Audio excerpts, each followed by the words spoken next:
Le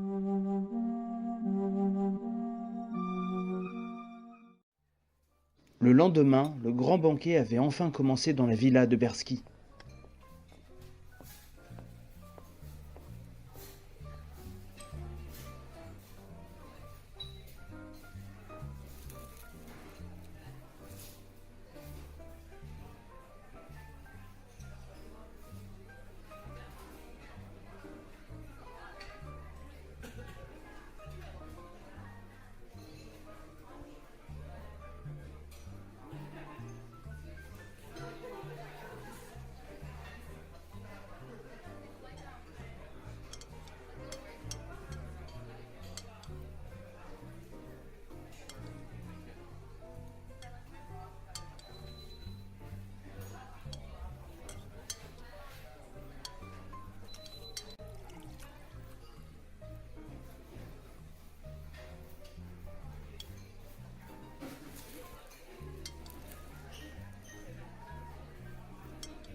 La grande salle était gardée par des agents de la pierre ainsi que par des robots qui veillaient à ce que tout se passe bien et sans encombre.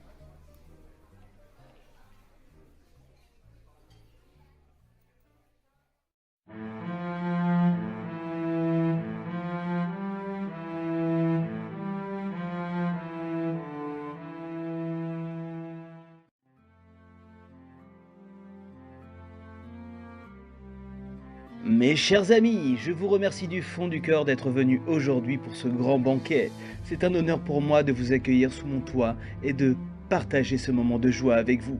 Et je tiens à dire un grand merci à Jormo, notre invité d'honneur. Jormo, tu as fait un long voyage pour venir jusqu'à moi et je suis profondément touché. Tu es un véritable ami. Maintenant, je vous propose de lever nos verres en l'honneur de l'amitié, de la bonne nourriture et de la vie elle-même. Na zdrowie! Na zdrowie!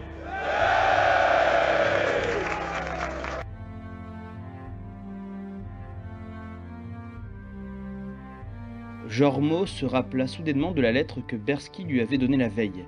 Il décida de la lire en privé pour ne pas attirer l'attention sur lui. Les invités continuèrent à discuter et à s'amuser sans remarquer le départ de Jormo. Jormo était assis dans les toilettes, caché du monde, et il ouvrit la lettre avec précaution. Il commença à lire les mots écrits par Berski. « Cher Jormo, si tu as reçu cette lettre, cela signifie que je ne suis plus moi-même. Je t'écris aujourd'hui pour te mettre en garde contre la pierre et contre Abba en particulier. Ils m'ont empoisonné l'esprit avec des techniques que je ne comprends pas, et je sens que je suis de plus en plus sous leur emprise. Je dois te dire que j'ai découvert que c'était Abba qui avait essayé d'empoisonner Silvio par le passé. Je suis effrayé par le pouvoir qu'ils ont sur moi, et je crains qu'ils aient le même pouvoir sur les autres. Si tu es venu sur FFB, je t'en prie, ne fais pas confiance à ce que je pourrais dire ou faire. Tu dois absolument retourner sur Terre. Je m'excuse pour tout ce que je pourrais te faire subir, mais il est de la plus haute importance que tu t'en ailles d'ici aussi vite que possible. Je t'en prie, prends soin de toi. Berski.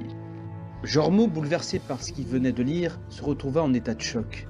Il réalisa soudainement que sa vie et celle de sa famille étaient en danger.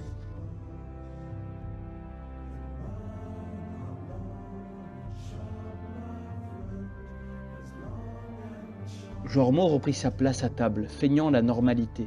Il se dit que peut-être qu'il pourrait parler à Jojo Jojo pour obtenir de l'aide.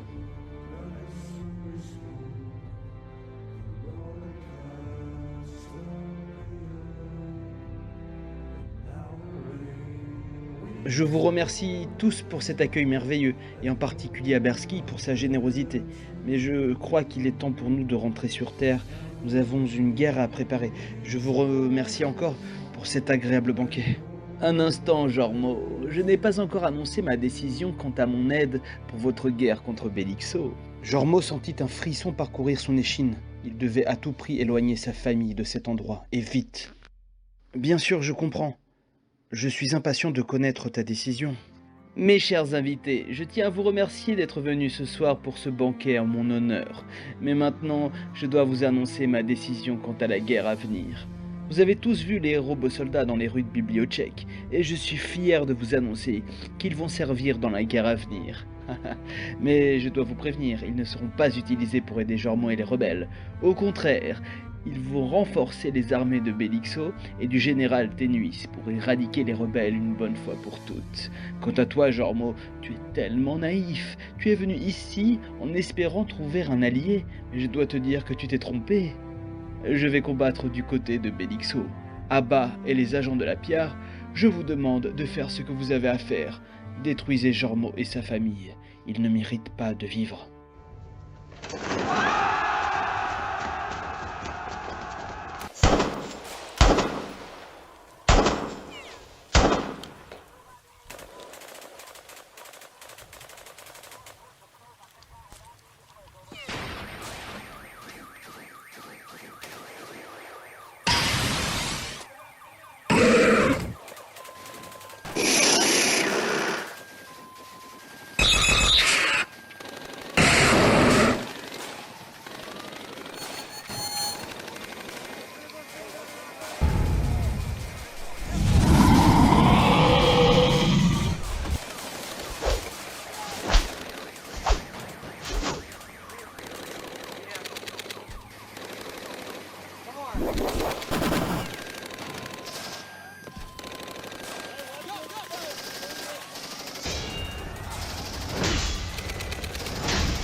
Pendant ce temps, Bersky était assis tranquillement, mangeant tranquillement et regardant les combats se dérouler devant lui.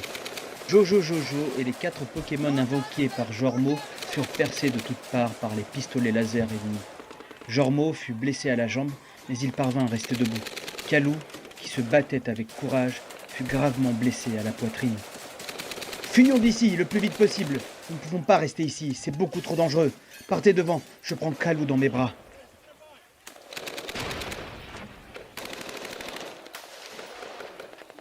Aristodé brandit son épée dans un magnifique coup qui découpa une des oreilles de Bersky. La chance était de leur côté, car ce coup avait aussi détruit la puce que la pierre avait implantée dans le cerveau de Bersky pour le contrôler. Jormont, voyant que sa famille et Aristodé étaient en sécurité, invoqua le Faucon Millennium de l'univers de Star Wars.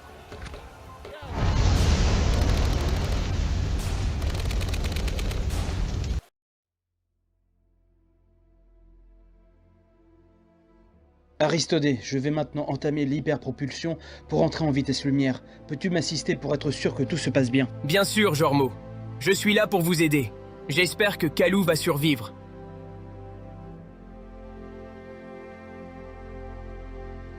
Kalou, tiens bon mon fils. Ta blessure est plus importante que prévu et nous devons stopper l'hémorragie le plus rapidement possible. Nous ferons tout notre possible pour te sauver, Kalou. Merci. Mais je sens mes forces me quitter. Je vais tout faire pour rester conscient aussi longtemps que possible.